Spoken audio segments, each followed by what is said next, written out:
Thank you for this elaborate introduction. I think I'm afraid means I deserve this much words of high appreciation. So anyway, good evening, and I'm happy to be with you this evening on speaking on this topic, emerging trends in educational research. I think I can speak to you about the research approaches in education, and means I will start with reviewing some of the textbooks on educational research to identify the changing trends and the changing methods. Then what are the changes in topics, and what is the focus of research, how it has changed. And we will discuss on the modern trends. It's open.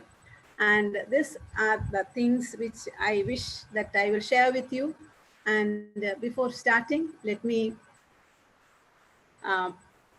pay my regards to the team of Department of Education, where means it's actually it is my department. I have worked there, and I have molded my career actually from Department of Education only. I'm happy that I'm invited as a speaker in this conclave, International Research Conclave. It's a good initiative, and thank you, Sami, for inviting me. And let us go on to the presentation. Educational research. So what is educational research for? So of course, we know that we think that we hope that we will develop new knowledge. And I still remember as students of MEd, means when we joined, we ought to know about that we have to do a research, a dissertation we have to complete during the course. It was very exciting for us, the students of those I have done in 89, 90, that period. And that time we were very much excited, and we thought that the teachers motivated us by saying that you are going to find out something new. This research means something new you have to develop, and you have to find out very exciting topics of novelty and means of use value. And like that, the motivation came from our teachers in the department of those days, and they were all veterans. I go before them. And developing new knowledge is one of the aims of educational research. And at this juncture, you think in your, you reflect about how many of us are researchers, and how many of us have been successful in developing new knowledge, contributing new knowledge as such to the domain of educational research. And second one is application on improvement in educational practices. And whatever we are doing in research, we have to apply it for the improvement of our educational practice. We develop some modules, we develop multimedia materials, we develop e-content, we develop MOOCs and all those things. And we hope that it will improve the educational practice. And means what is the impact that the accumulation of research findings has made on the practice of education? This is a serious question that we have to reflect on. Like we are doing researches at MEd level, MPhil and PhDs, one year after another, how many topics are researched upon.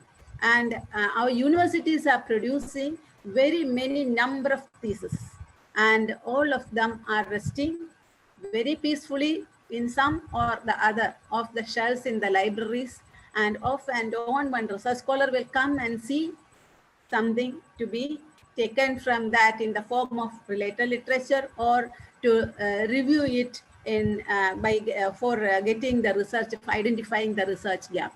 So this, apart from this, we think that the educational practices should be improved by applying this new knowledge developed as part of the educational research. But I am doubtful. I am doubtful about how much we succeed in that. These two objectives. The first is developing new knowledge, and second is applying this new knowledge which we develop, the application of these things on the educational practices of today. So with this, we can see some of the impact of research in policy making.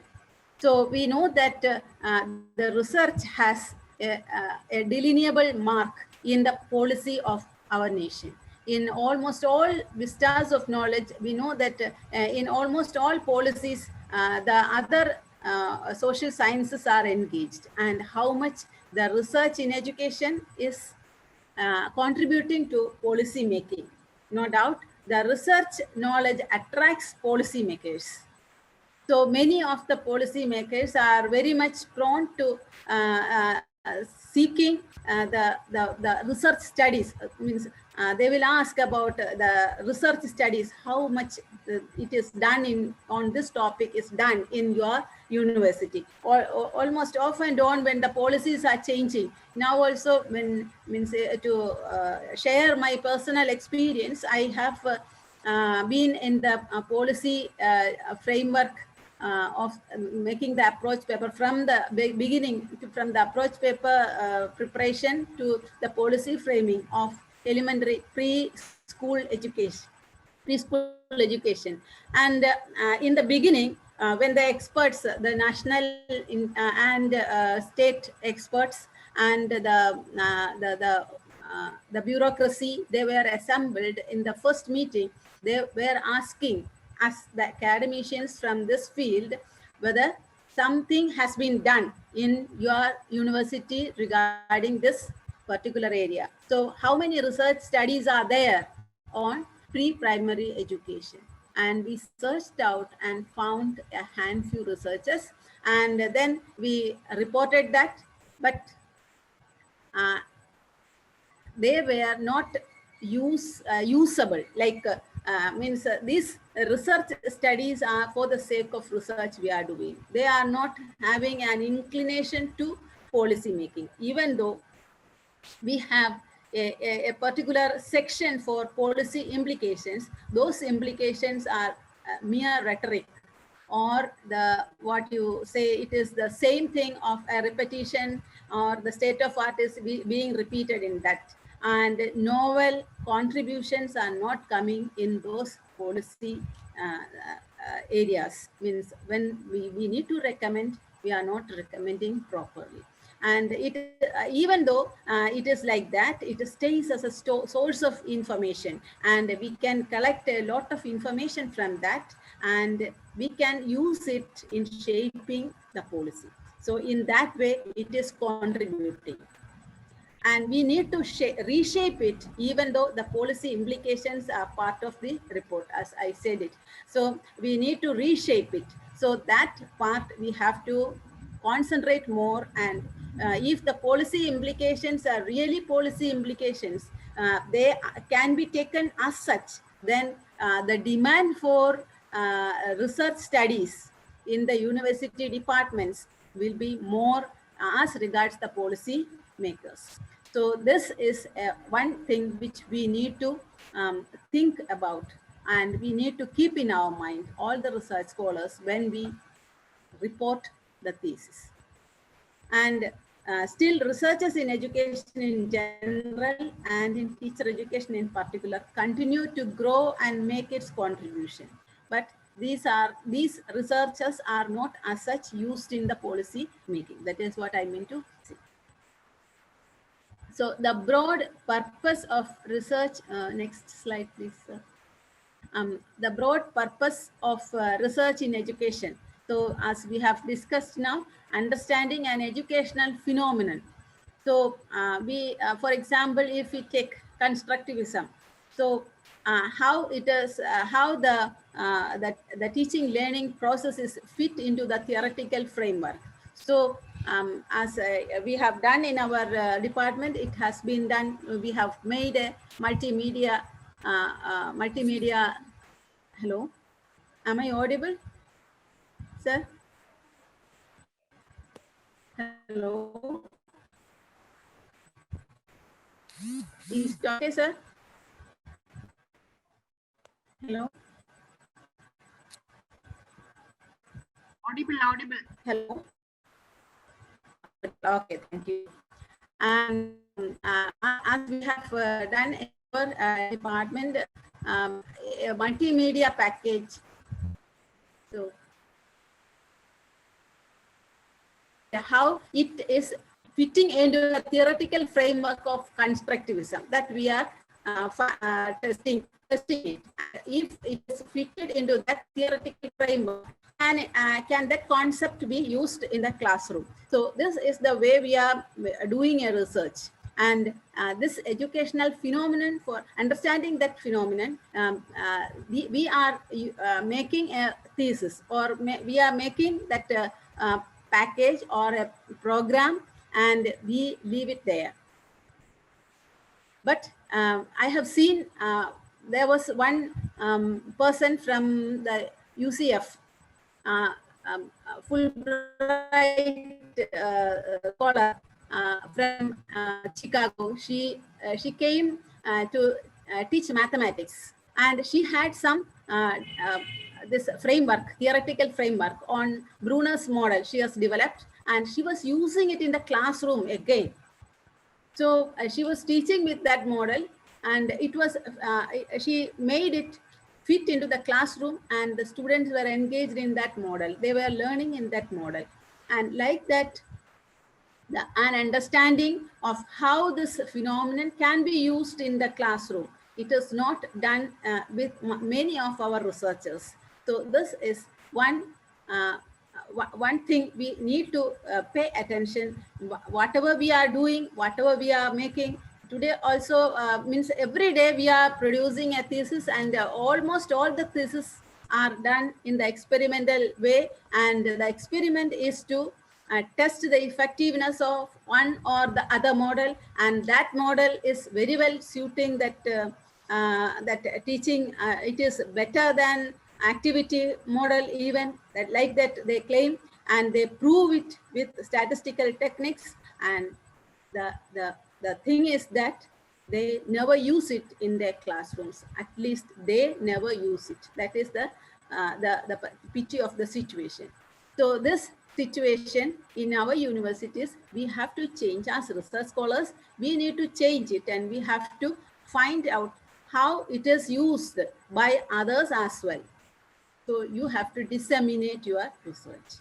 So and shift in trends of research. Now we can just glance through the shift in the trends of research, like how much the substantial changes are visible from the textbooks on research methodology, and how this concerns, the contents are changing according to that.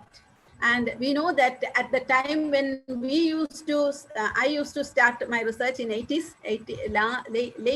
like last part of the, means early 90s, you can say. And that time we had the book George Morley, and that was the Science of Educational Research. It is in the Department of Education Library, University of Kerala.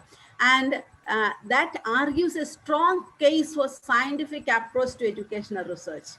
And the scientific approach is based on the solution of problems through technology to human problems, and how it has contributed, the science has contributed to the solution of problems through technology. Likewise, science will be useful in solving the scientific approach will be useful in solving educational problems as well.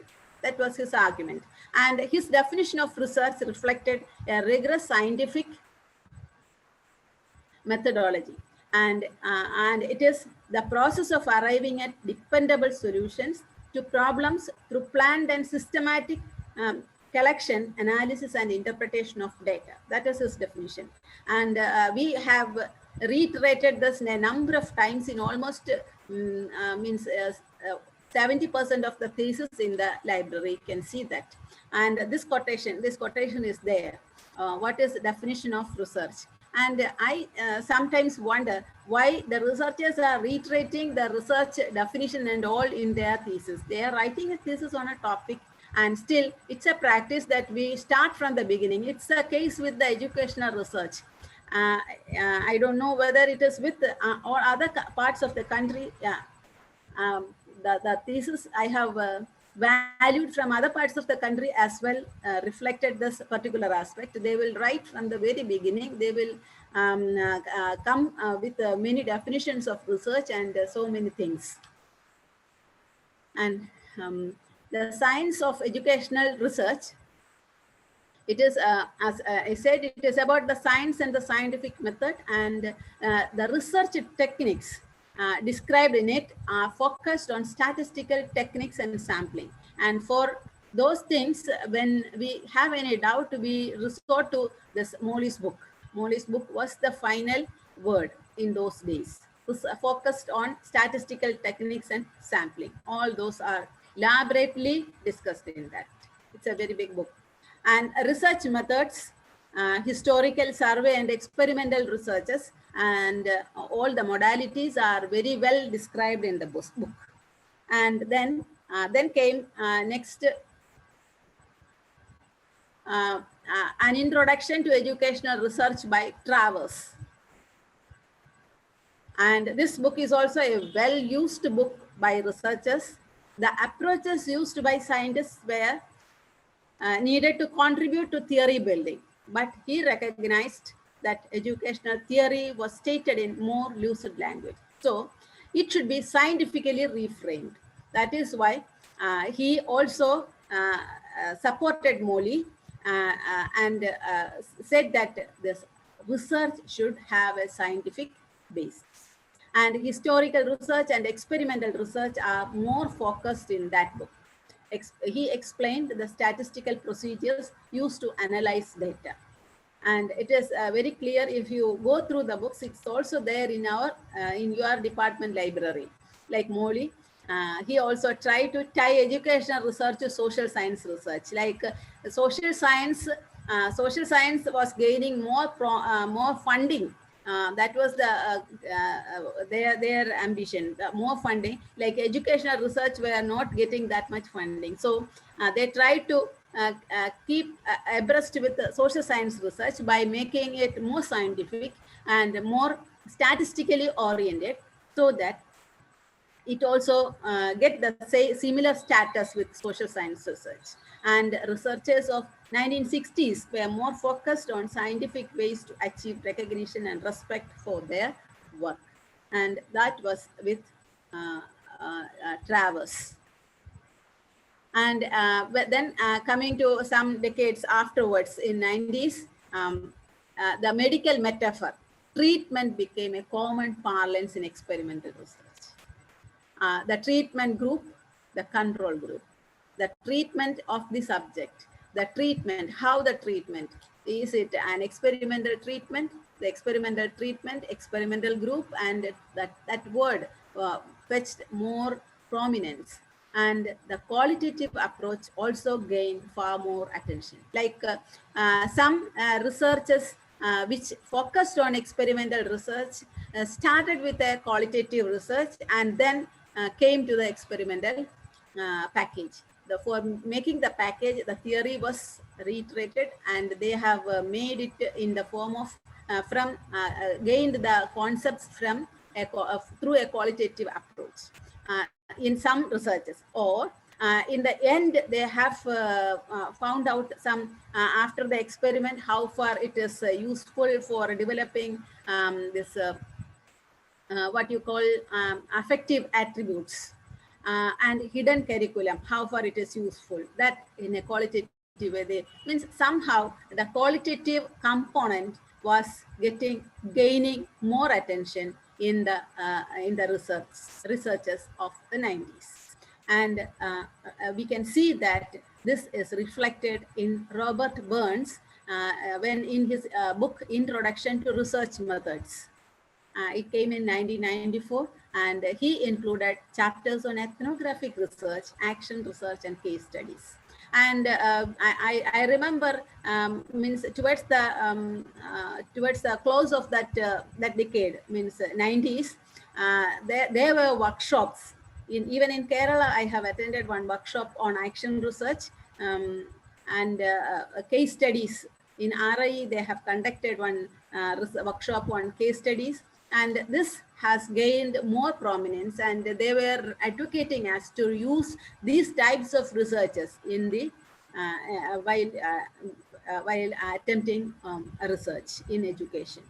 So this is a change, a paradigm shift from the pure experimental statistical techniques to the towards a more flexible qualitative research. And even before that, in 1979, James Bradley's book, The Ethnographic Interview, was a silent revolution towards this silent revolution towards the qualitative research methods.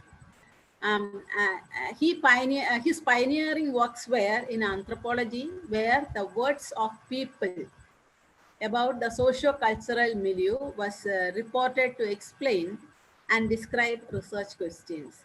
So anthropology was concerned with ethnography that we know, and so that ethnographic interview was based on this anthropological research. It was a book for anthropological research, but that had its repercussions in educational research as well.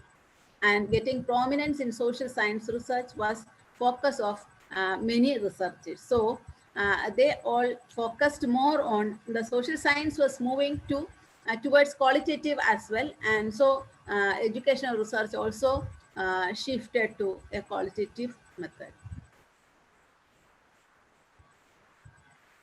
And changing methods of research. The Handbook of Educational Research, Wittrock, illustrate the shift from correlation surveys to experimental and quasi-experimental research designs. So this shift from the correlation surveys, we can see that in our department library also, if you go through the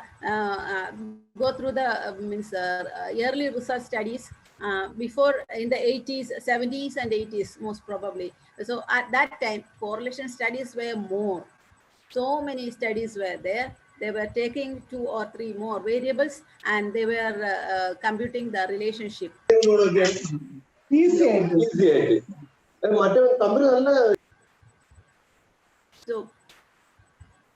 So the heavy emphasis on correlational studies of educational problems or topics and issues have given way, but not entirely, to qualitative methods of sampling and data collection. Even though there was a shift to the qualitative techniques, the correlational studies were not obsolete in those days. And it has less prominence, only that. And the shift to infuse qualitative part together with quantitative methods also gained attention. And towards that in 2000 or 2004, that period, John Tresswell has come with his Handbook of Educational Research, qualitative methods, qualitative research methods, and he has given emphasis to the scientific approach to analyze for qualitative research. And he came up with another book on mixed methodology, how to infuse correlational research with quantitative research with qualitative research, and how can it be merged.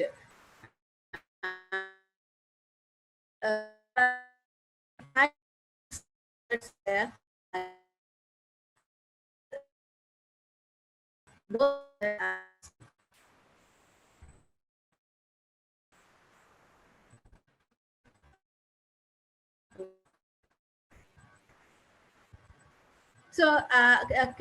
along with this shift in the methodology came the change in topics as well.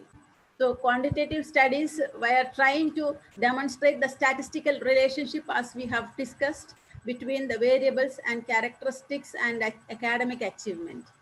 Variable characteristics sometimes psychological characters, some social characters, or some variables which are closely related to academic achievement, which can be attributed to academic achievement. And academic achievement became a focus in almost all the studies. You can see that even if it is an experimental study or a survey method, the academic achievement will be given prominence, because as teachers, educational researchers mainly, they are all teachers, and their prominent concern is on the achievement of the child, the academic achievement.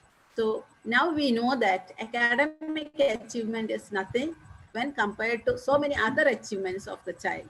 So now it is time that we have to shift our focus from academic achievement to other achievements of the child.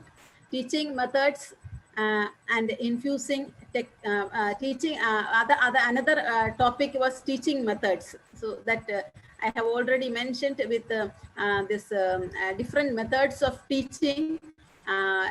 Direct method means so many different methods, modalities has come, and all those methods were tested in the classroom by infusing technology. With the in the early 2000s, we have seen that the computer has invading the scenario of education, and slowly we were also trying, as teachers, we were also trying our hands at integration of infusion of technology in the teaching methods. And so naturally the research topics were focusing on infusing technology in the teaching methods.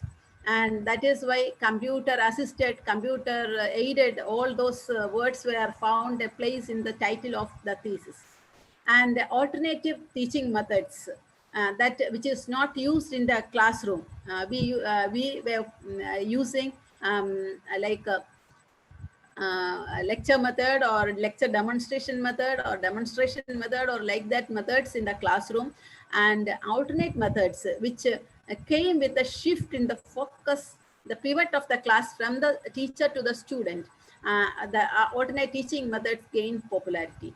So how that student can be focused, which method will be suitable for that? In that way, it was helping the teaching learning process. And another one which eventually came was teacher effectiveness, teacher competency. All these found a place in the titles of the theses. And this was based on sometimes now today also in the paper we have seen that the teacher education is not performing well. Like this Asim Premji Institute has made a study, and they have brought out the first volume in which they are mentioning that effectiveness, teacher effectiveness is very low, and that the student teachers are not trained properly. So many arguments are there. And the teacher education institutions, mostly the private education institutions, they are not functioning properly. So many things are, so many allegations are there in that book. So something will happen like that. We will think when we read that newspaper report. And teacher effectiveness and teacher competency, of course, it is a very important topic of research in educational research. And another one is individualized instruction. Now also individualized instruction gained popularity due to this computer technology and in programmed learning techniques. Earlier it was with programmed learning techniques, and individualized instruction gained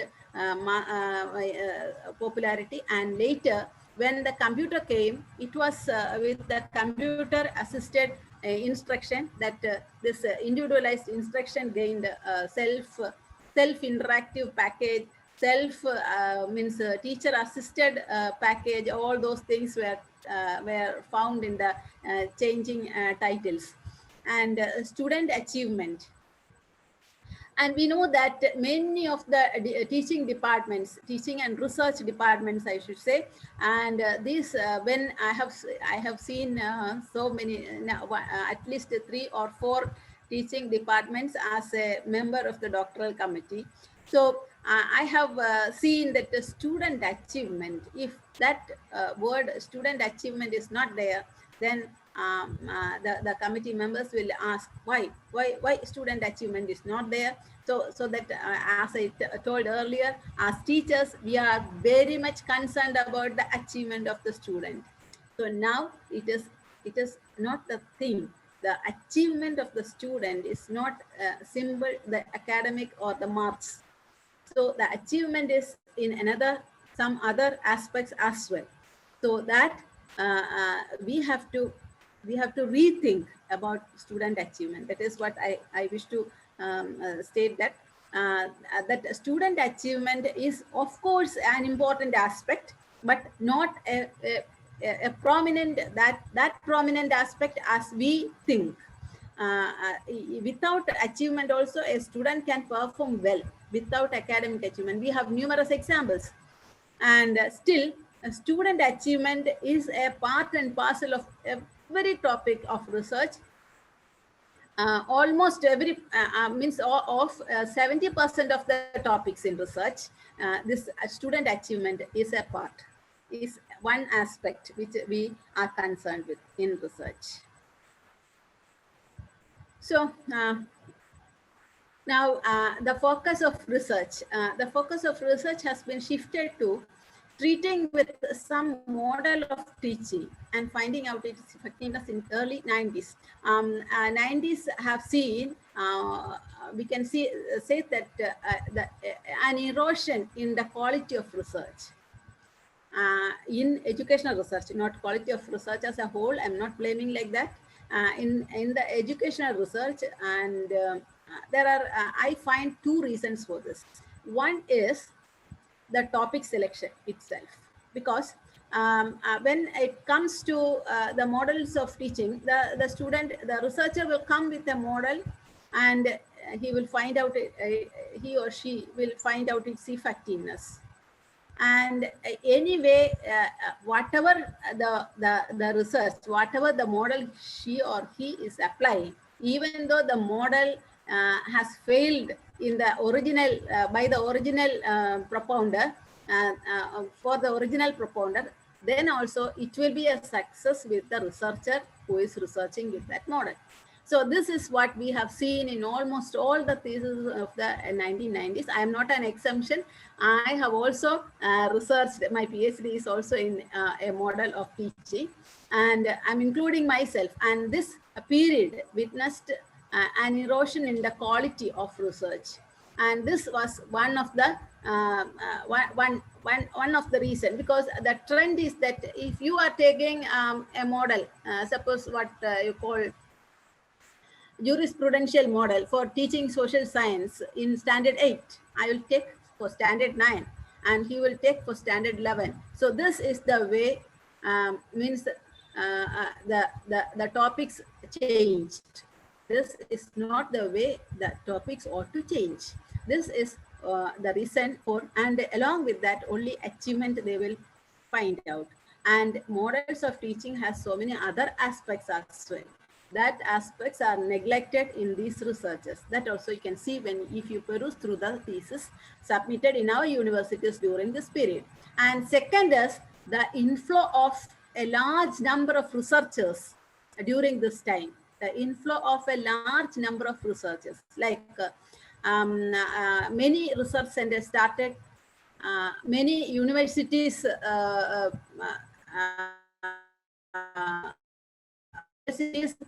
earlier, before 90s, I can see that the college teachers, teacher educators were least interested in doing research. But by the UGC pay revision orders and all those things, by the turn of 2000, this that the trend changed. All teachers are became interested in doing research, and at that time there was no control um, mm, of number of research scholars under a guide. So uh, this made an inflow of too much research students under a supervising teacher, which the capacity of the teacher will be challenged. And in that way, there was an inflow of higher number of researchers, and changing the topic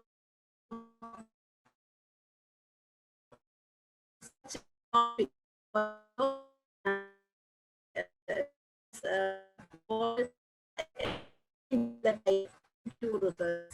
Means if you're doing in science, I'll do it. If you are doing in physics, do it in physics.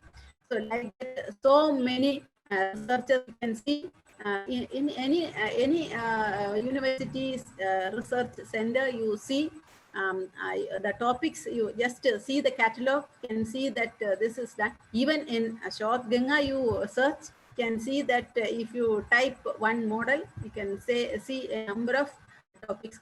Even Butch, the volumes of research abstracts. Yeah, this is the okay. So trying multimedia packages was another trend in the first decade of this century, that is in the 2000s. At that time, I have already said that the computer invasion of computer into the teaching learning domain, and almost all the schools and colleges were given computer rooms, computer labs, and all those facilities. Learning labs were provided, and so multimedia packages were a trend. And with this came the computer assisted self-learning and e-content generation, etc. And so these were the trends in our universities during the last decade. So in the last decade means from 2010 onwards, we can see that this multimedia learning and all those things have gained more attention. And what are the problems of research? There has not been much headway in research, since researchers face a number of problems. So you can see that when we enter into the research, if we take if we take a topic which is not similar to the routine topic, like for example, I have a scholar who is doing research on organ donation.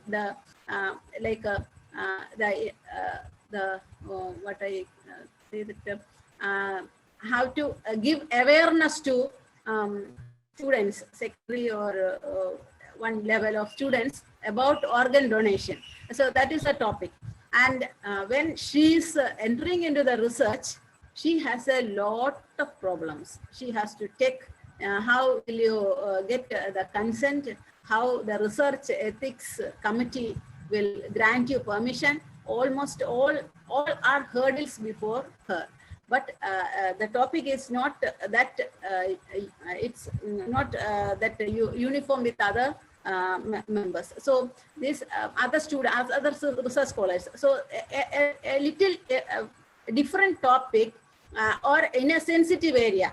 A sensitive means in what you call the special child is a sensitive area. When you take up researchers, case studies, or anything like that in that area, the researcher has to face a number of problems. And some research scholars, they start with a historical research or some type of research, and they will find, I have seen some researchers where they will start as a historical study and end up as a survey. Because after starting, they will find themselves short of words to express that whole thesis in their own words. They cannot sum up the language problem. The language will be a barrier with those some scholars. And what is the shortcut method is they will make a survey questionnaire and they will do the research and they will come up with the findings. So some research scholars are doing in that way. And sir, please, previous slide again. I want to the tendency to replicate, so that this we have skipped before this. Yes, more research is needed in the area of teacher education. So because of the changes, NEP has made a number of changes in this teacher education field, and so much research is needed in this area, and we are not attempting any. It is a fact, and the qualitative improvement of teacher education need a lot of research, and problems of research are both intrinsic and extrinsic. As I said, sometimes the problem with internal and sometimes it will be external to the researcher. And the researcher wish to study how a new method devised affects the performance of the teacher. Can it be possible to control the extraneous? And we resort to statistical what you call the control, and the extraneous variables are prevented, or we are controlling the extraneous variables statistically. So this is another thing, and the relationship among variables is one thing, and explaining why we have a relationship is another. So we will, almost all the researchers have found out a relationship among the variables. There is a significant positive relationship among these two variables. And why it has a relationship? If you ask the question in the open defense, that answer will be, it is beyond the purview of the present research. Let somebody else do it. So as a researcher, they should have the curiosity to do that also. That is what I feel. And the tendency to replicate models of research to another subject that we have discussed, and writing an in-depth interview report. This is the language barrier, which prevents many researchers. I have seen many researchers, when we suggest a topic of this qualitative research, they are reluctant to accept it. They choose another topic because they know that they have the barrier with language. So, sir, please next. And these are some points to discuss. Research provides necessary grounds for any change to take place, because the changes based on research.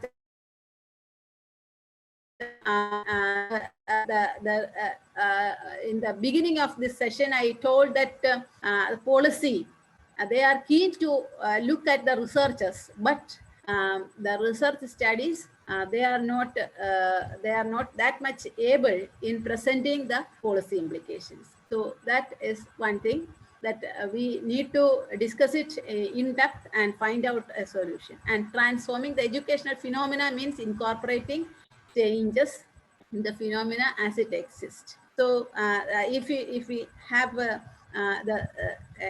a phenomena, we have to work on that. We have to find out that will not change, but we have to change the method, how to adapt that in the classroom. And how many of the changes in our teacher education system is based on research findings. So now the what you call in NEP, they have changed the grades. The entry point has been shifted to -2 and 2 + 2, and 10 + 2 pattern has been shifted to 5 + 3 + 3 + 4 pattern. And this change in pattern, what is the research base for that? They say that it is based on sound research. Only that is given in there. And this is something we have to, how many studies are there, which study is recommends this change. All these are we have to find out.